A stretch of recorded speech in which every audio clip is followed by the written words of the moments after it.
Hi, I'm Evilise Page, and thanks for listening to the Believe Big podcast, the show where we take a deep dive into your healing with health experts, integrative practitioners, biblical faith leaders, and cancer thrivers from around the globe.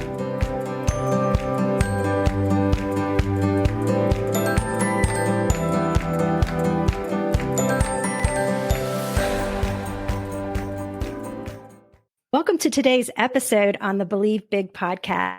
My name is Evilise Page, and today's episode is on a topic that every person you know needs to hear about. Right now, 1 in 2 men and 1 in 2.4 women will hear they have cancer in their lifetime. It's also been said that by the year 2030, those rates are expected to double. We at Believe Big and the Believe Big Institute of Health are dedicated to changing those statistics. Annual tests like colonoscopies and breast exams are helpful tools for detecting cancer, but they aren't preventing it. It's why I am excited for you to hear from my dear friend, Dr. Kirsten West today on the top 5 things you can start doing today to prevent cancer. Dr. West is part of the integrative oncology team at the Riordan Clinic. She is a naturopathic doctor with a fellowship with the Oncology Association of Naturopathic Physicians. She also holds a master's degree in Oriental medicine and acupuncture and is a gifted writer and presenter on integrative medical topics. Welcome, Dr. West, to the show. Oh, thanks, Evilise. It's great to be here. We start every podcast and knowing what our guest's favorite health tip is. So can you share what your best tip is? You know, I was thinking about this a lot. There's so many great ones out there. And I know that Dr. Tim spoke to the gratitude journal, and I think that's just amazing. So that's probably one of the top. But I think another very important piece is just to breathe. I think that we are so busy in our lives, on computers. We get so stuck in our heads that we forget about our body. And I think breathing, just stopping and breathing, is such an important, powerful thing we can do for our health. Oh my goodness. Just as you were saying that, I'm like, okay, Evilise, breathe. No, I think that's the way I think about it, because I need to tell myself to breathe all the time. Such a good tip. And I'm so thankful you shared that one. Yeah. Many of the physicians I meet that specialize in oncology have a reason or story for deciding to work with cancer patients. And what made you decide to go into medicine and specialize in oncology? It's a really good question. I grew up in a very conventional medicine background. My mom was a nurse. She ended up being head of patient outcomes at University of Colorado and was around a lot of medical doctors, nurses, etc. in standard of care, and really wanted to become a medical doctor. And then my grandmother ended up getting sick, stage 4 cancer. She was in New Hampshire. And so we flew her into Colorado to get the best care. And so she came in and I watched her go downhill. I know that they were doing everything in their power to help her. I was so thankful for that and that their hearts were in the right place. But I saw her develop a lot of side effects. I saw the treatments cause a lot of debilitation. And I think in the long run, the cancer did get her, but I think that a lot of the side effects and sequelae from those treatments ended up taking her as well. And so after she passed, I was finishing up college. And while I was looking into medical school, I was looking into other things. And I ended up meeting 2 naturopathic doctors who practice in Denver, because I was like, maybe this is another avenue I should think about. And one of those doctors, Dr. Jacob Shore, who is incredible, and I will always attribute so much to him for my path, but he specialized in integrative oncology.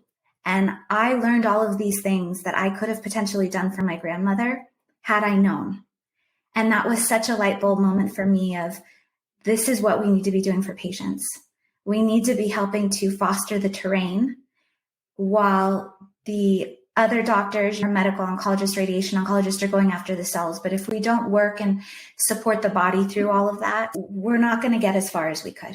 And who knows? It's so hard to say now what would have happened if I had known what I had known. But I feel like that was a gift for me to start this journey and do what I'm doing. Wow. And I'm so grateful for that. You have helped so many of our patients over the years. I can't even count them.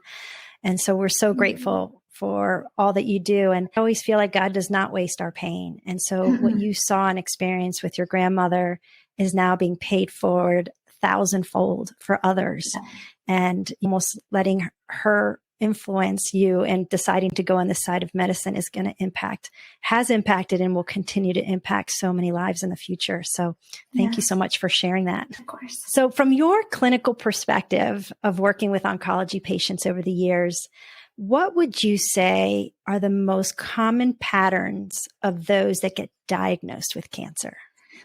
I thought about this a lot because obviously, and I know so many people are familiar with Dr. Nasha's Terrain 10, and those Terrain 10 are big and they are important.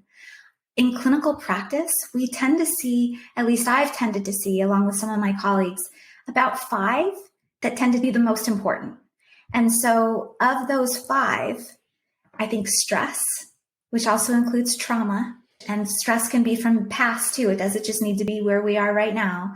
So stress, metabolic imbalance, inflammation. And inflammation is, gosh, it's just a cornerstone for everything because everything ties into inflammation.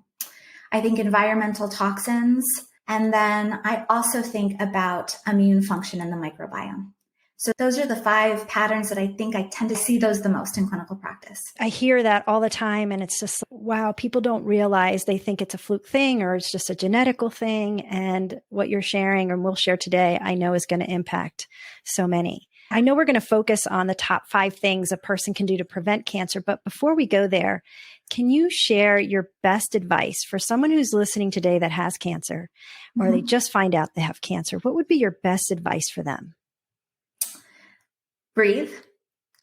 I think the word cancer has so much behind it, and there's so much fear involved when you get the diagnosis, and you feel like you have to jump into everything right away and do everything. But we need to remember that this is something that probably took about 7 to 10 years to start. And so making sporadic decisions overnight without really having all the information or gathering a support group is probably not the best idea. So that's where taking your time, really breathing, thinking things through is important. So that's probably my number 1 recommendation, because there are so many resources out there. I think having a really strong team, not just your doctors, but also family and community, is imperative. And that's how you go through this journey, because the diagnosis of cancer can be very isolating. And it doesn't need to be. I completely agree. And with all the things that patients can do to integrate their care, it doesn't have to be the end of life as you know it. No. You can have incredible quality of life going through something difficult. And we see it every day. And so it hurts my heart when I see people that aren't incorporating these integrative practices, because they are suffering. They are experiencing that cancer-related fatigue and the nausea, the vomiting, all those things that can be mitigated by these integrative therapies that you all do at the Riordan Clinic. So I love that you said that. Let's do a countdown on your top 5 list. Okay. Let's do it. All right. So what would be number 5? I think number 5 would be cultivating community. They call it a practice of medicine because it's a practice. I will never forget when I got out of medical school, someone said, medical school teaches you how to be a safe doctor, but it doesn't teach you how to be a good doctor. And so it really is the practice of medicine. And as I've worked with oncology patients over the years, I have discovered how important community is.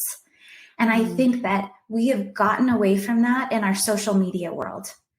And we are social creatures, but we aren't meant to be social on computer. We're meant to be with other people. And so I think cultivating community is a really large aspect of that. And they have actually done studies on ovarian cancer, breast cancer, that women who have a strong social network, specifically with other women, sorry guys, but it's been with women, that they have significantly improved overall survival rates. So there's something there for that. Yeah. Wow. I completely agree. And we've also been in a really weird season of everyone having to move inward. Absolutely. And I'm sure that even made it even more difficult. But there's a comedian, Sebastian. I don't know if you've ever heard him. He is hilarious. You have to Google him. He's an Italian comedian.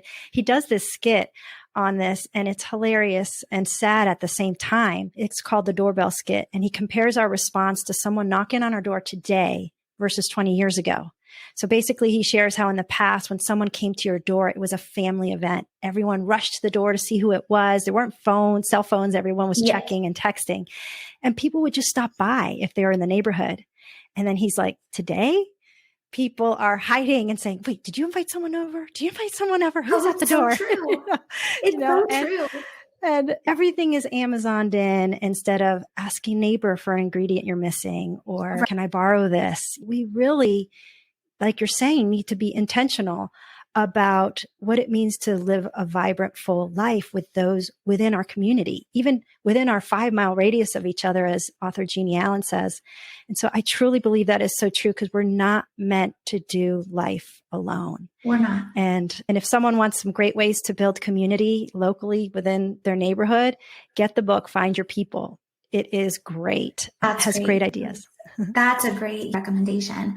I always think I will remember this story. My mom, we had a great neighbor, and she never went grocery shopping. And she and my mom were really close. So she'd just come over to our house and go grocery shopping in the fridge.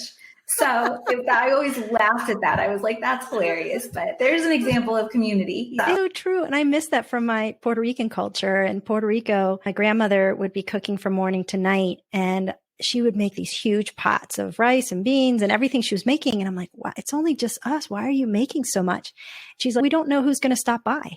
So they always made enough for whoever would stop by. So I love that. And I love that neighbor of yours. So what's number 4? Okay, number 4. I would say, gosh, when we're doing the countdown, I really do feel like these are all just as important. But I think number 4 would be eating an anti-inflammatory diet.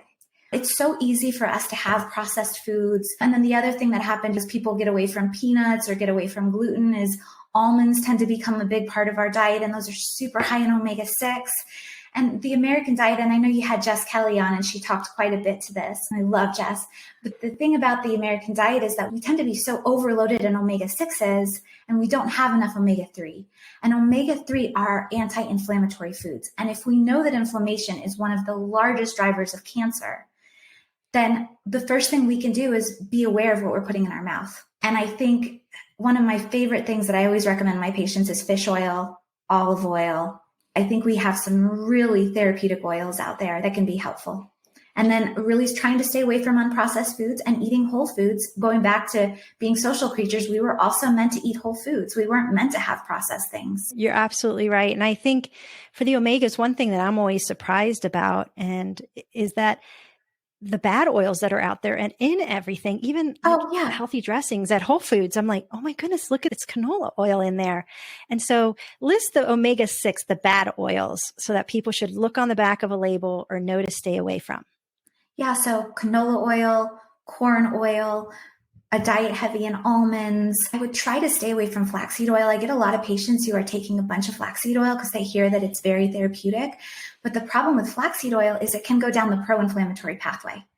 So I would stay away from flaxseed oil too. I think it's easier to really focus on those. I would stay away from cashews. There's a lot of cashew products out there now too. So really, I think it's easier to tell people what oils to focus on. And that would be fish oil and olive oil. Obviously, you don't need to put fish oil on food. That would be really disgusting. But you can eat your cold water fish. You can take your fish oil supplements. And then I always tell people, Evelise, olive oil, use it as a condiment. That's how they use it in Italy. Put it on the table. When you finish cooking, add your olive oil to it. More power to you. I love that. And it's true. I was told, and you can confirm this for us, that you shouldn't cook high heat though with olive oil. It should be with dressings and things like that. What are some good oils that we can cook with? So what I do is I will spray a light layer of coconut oil down or avocado oil. Those are my 2 favorites. I'll spray those down just to stop the sticking. And we use stainless steel. So we do that in the stainless steel. Otherwise, everything will stick. And then when we get it off the stove, that's when we add a bunch of olive oil to it. And when you get a good olive oil, it's a whole different ballgame. And you smell the olive, you taste the olive, and it just changes your food. And it makes you feel like, gosh, I really am doing something good for myself. How do you know you have a good olive oil? That's a really good question. So interesting. The mafia did get involved with olive oil production in our country. So we can't be sure that all the olive oils that we're getting are true straight olive oil. So some of them are laced with corn oil, canola oil, things like that. You can Google articles that list the best forms of olive oil. And no joke, Costco actually has some of the best olive oil. It comes in a big plastic. I'm not a fan of plastic containers, but it does come in a big plastic container. And then the other olive oils that are great are the Whole Foods 365 brand, which aren't that expensive either. Seriously? Yeah. Yeah. Wow. So I think we get into this mentality of, I have to spend so much money to get high quality anything. But for olive oil, that's not always the case. That's encouraging to hear, because I would look at Whole Foods. I'm like, extra virgin. Oh, it comes from Italy. It has to be good. Those are good tips. Yeah. All right. So what is number 3? Number 3 would be, and I'm so big on this, and I just find the data on fasting so fascinating, and it makes so much sense when we really think about it. But getting at least 13 hours a night away from food. The key to that's going to be 3 hours between finishing dinner and going to bed. Okay. What are some things that people can do? Should they start off with 13 hours immediately, or should they ease into it? What is the best way to do that? I would say that if they could at least begin, the hardest part for people, especially in the summer, is getting that 3 hours between finishing dinner and bedtime. I think that's the hardest piece. So if people can start to focus on that, I think that's number 1. If the body's metabolizing overnight, if you don't have enough time, it creates a bunch of oxidative stress when you're sleeping and pushes a lot of growth hormone. And we don't want to do that. That's not good for risk of cancer. It's not good for disease in general. We also don't sleep well. If our body's still working on digesting food, we're not going to sleep well. So I would say that would be the number 1 thing. And then as they extend it longer, and you think about it, another 10 hours, if you go to bed at, 10 p.m., you could have breakfast at 8 a.m., right? That's not horrible. It's just really making sure that you're finishing eating earlier in the day before. And I was told, and you can tell me this, that women who are premenopausal or menopausal, like, you should be careful with fasting. What do you say about that? I think it depends on the person. I think it depends on stress response. Because obviously if someone's perimenopausal or going through menopause, hormones are all over the place. This is where testing can come in to see what's going on with hormones and detoxification, hormonal metabolism, and cortisol levels. And if we can get a good picture there, because if someone is going through perimenopause or menopause and they fast and they have issues, it speaks to something else going on. Okay. That's why it's so important to be connected with an integrative doctor like yourself, because it gives you that peace of mind. So many times we think we're doing the right things and we're accidentally harming ourselves more than helping ourselves, because we hear someone share this great tip somewhere and we're like, oh, I got to incorporate that.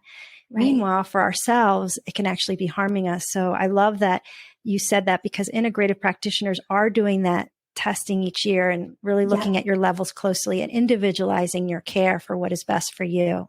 It's great. Yeah, test, assess, address. To add on to that really quick is that I think what happens for women too is there can be some shame. If they try to do something that they feel is right and it's not working for them, they feel like something's wrong with them or they're not doing what they should be for their health. And a lot of times, like I said, there's reasons for that, and being able to empower them to make changes is important. That's great. All right. Number 2. Number 2 would be to move. I think like you and I, we're sitting here now on a podcast. I do this all day. I'm usually sitting down and I want to get a standing desk, but being pregnant right now, I have swollen feet. So that's not going to help me either right now. But we do need to be moving. And I'm sure that you've heard this, and I'm sure a number of people have heard this, but sitting is considered the new cigarette or smoking. So we need to be getting up. I would say every 45 minutes, get up and move for, even if it's 2 or 3 minutes, you're moving your body. You're getting your blood flowing. You're getting your lymphatic system flowing. It's important. We need to be doing that. And we're meant to be moving. Again, going back to ancestors, we weren't sitting at a desk all day. We were hunting. We were gathering food. We were migrating. We need to be moving. I do think that at least 20 to 30 hours, oh my gosh, not 20 to 30 hours, but 20 to 30 minutes a day of some form of routine exercise where you're devoting to that movement is important. But we can't think, oh, well, we did the 20 to 30 minutes this morning, so now it's fine for us to sit all day. You don't have to keep exercising, but it's important to move. So I think movement is important. Good point. And I think some people think that it has to be like in a gym or have to be riding a stationary bike or on a treadmill. And it could be walking your dog around the neighborhood. My husband and I just started playing disc golf. I love it. Do things that you enjoy. And then that way we always stick to it. Yep, exactly. Find something you love. Because if you don't, you're not going to stick to it. All right. I'm doing the drum roll.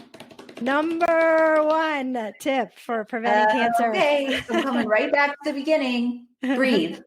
I thought there's so much more to this than just breathing. And the thing is that, first of all, breathing gets us in our body. It helps to root us again, but it also helps us to be in our true nature. And I think that we're, like I said, heady or busy doing other things, that we get out of that. We forget what our true nature really is. And there's other things that we're defining ourselves by. And there's something so special and sacred about just being with ourselves.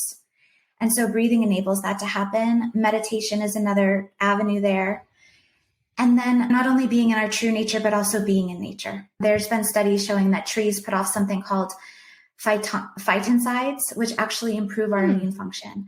And that's why in Japan, so many people go forest bathing. And forest bathing means that they're just essentially out in the trees. Wow. So breathing has so much involved in it, but that is the number one. Let's get back to our true state. I love that. And is there a certain way we should breathe? I've been reading a lot about trauma work and how we store trauma in the body. And one thing that we need to think about when we breathe is that when we inhale, that's a sympathetic response. And when you do it, if you ever got a stethoscope and listen to your heart when you're breathing, you'll notice that when you take your in-breath, your heart starts beating faster. And that's sympathetic. That's fight or flight response. Not that we're in a fight or flight, but those are the two different ends of the sympathetic versus parasympathetic. When you exhale, that's parasympathetic. So what you want to try to focus on when you breathe is try to make your exhalation longer than your inhalation, because that's going to tell your body that everything's okay and that you're at peace and that you're grounded. Wow, that's a great tip. And that's easy to do anywhere. It gets you focused and present if you're paying attention.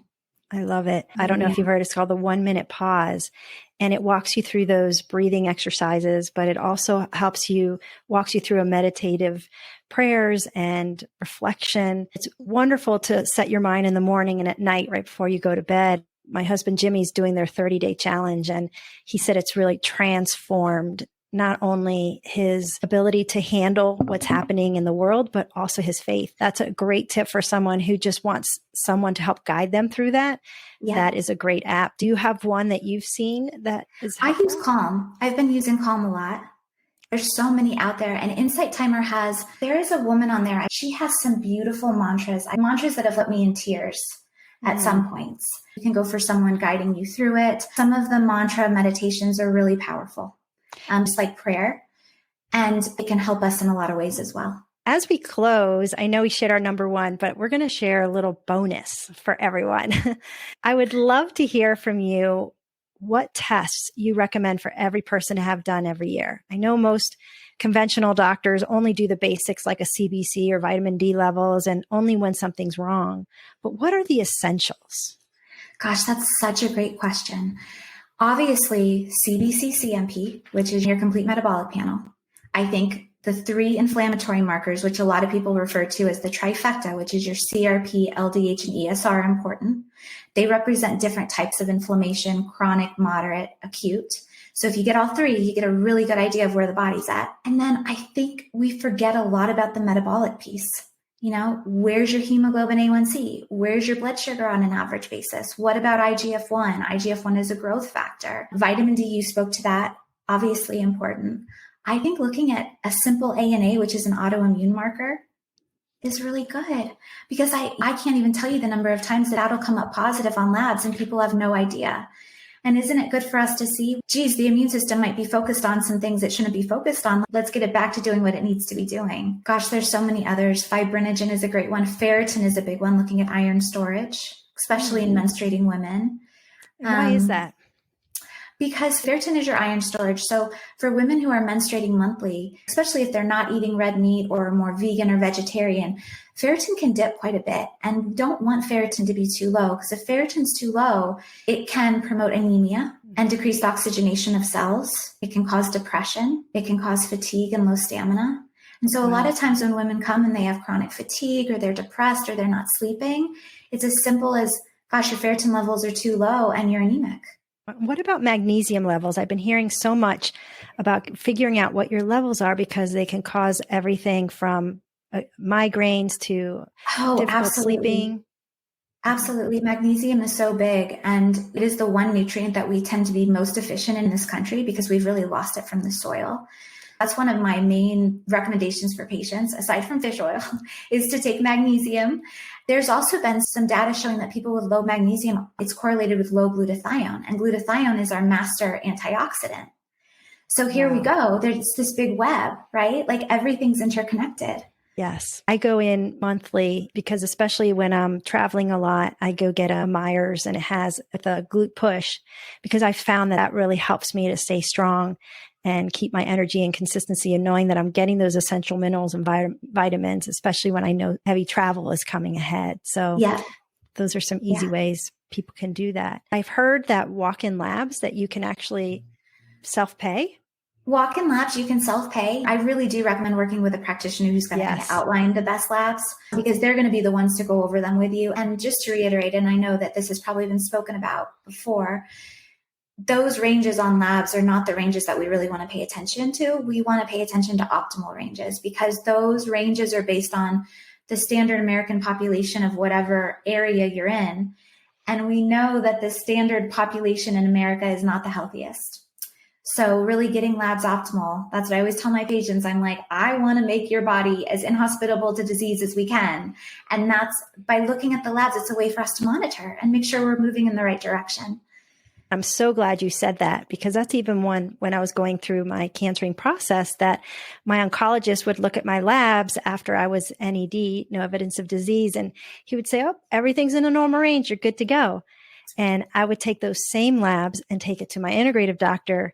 And he would look at them and he goes, oh, Evilise, this one is on the very low side of normal. And I need that to be on the high side. And this is going to affect the lymphocytes and all these. He sees the whole picture of the puzzle of how that works and how they really integrate everything to make us the best version of ourselves. Evilise, you spoke to that when you are declared disease-free and remission. That's usually the time where you want to feel as empowered as you possibly can. This is not going to happen again. Do everything you can to make sure that it doesn't happen again. So that's where testing can be really important. For those listening who are post-cancer, it's really important for your physician to continue to monitor those cancer markers. Every year at my CEA, my CA 125 and the others, just to make sure that nothing is brewing that we can't take care of. And it's so important to know that. Yeah. And one last part now that my brain's going is the epigenetics. Epigenetics are also a really big, and nutrigenomics is becoming a big field, and nutrigenomics is tying in by looking at epigenetics. And I'll just speak to epigenetics really quick. Can you explain to people who aren't sure what epigenetics are? Yeah. Epigenetics, I know because it's a big word. It's basically, you think about your genes as the blueprint, and the epigenetics are like the contractors. So you've been given genes from your parents, and epigenetics can be turned on or off to express certain genes. So it's important for us to look at epigenetic pictures because that can also help us to evaluate what do we need to be more concerned with for a given person. And I spoke to nutrigenomics, which is basically putting together looking at epigenetics and which nutritional aspects may be more important. You have people who are like, I want to do full-blown keto, or I'm going to do completely vegan or vegetarian. And really, if you put the epigenetics together with labs, you get a better picture of actually, this might be better for you than that. Thank you for adding that. Is there anything else that I didn't ask that you think would be helpful in the prevention of cancer before we close out the episode? I don't think so. I think those are the big ones. I think if we wanted to add one more, like a baby 6 onto the list of things to prevent, would be watching what you're putting on and in your body. That's a big one. And to make that one great resource is ewg.org, which is the Environmental Working Group. Easy website for anyone to get on. And man, you can put in your cosmetics, your household cleaning agents, and just see where they are on the list of toxic or non-toxic. That's a great tip. Thank you, Dr. West, so much for taking time out of your very busy day to speak with us today. We are so grateful for all that you do. It's been a pleasure. It's been wonderful. Thank you.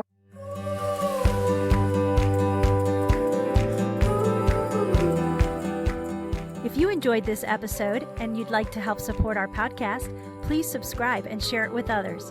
Be sure to visit believebig.org to access the show notes and discover our bonus content.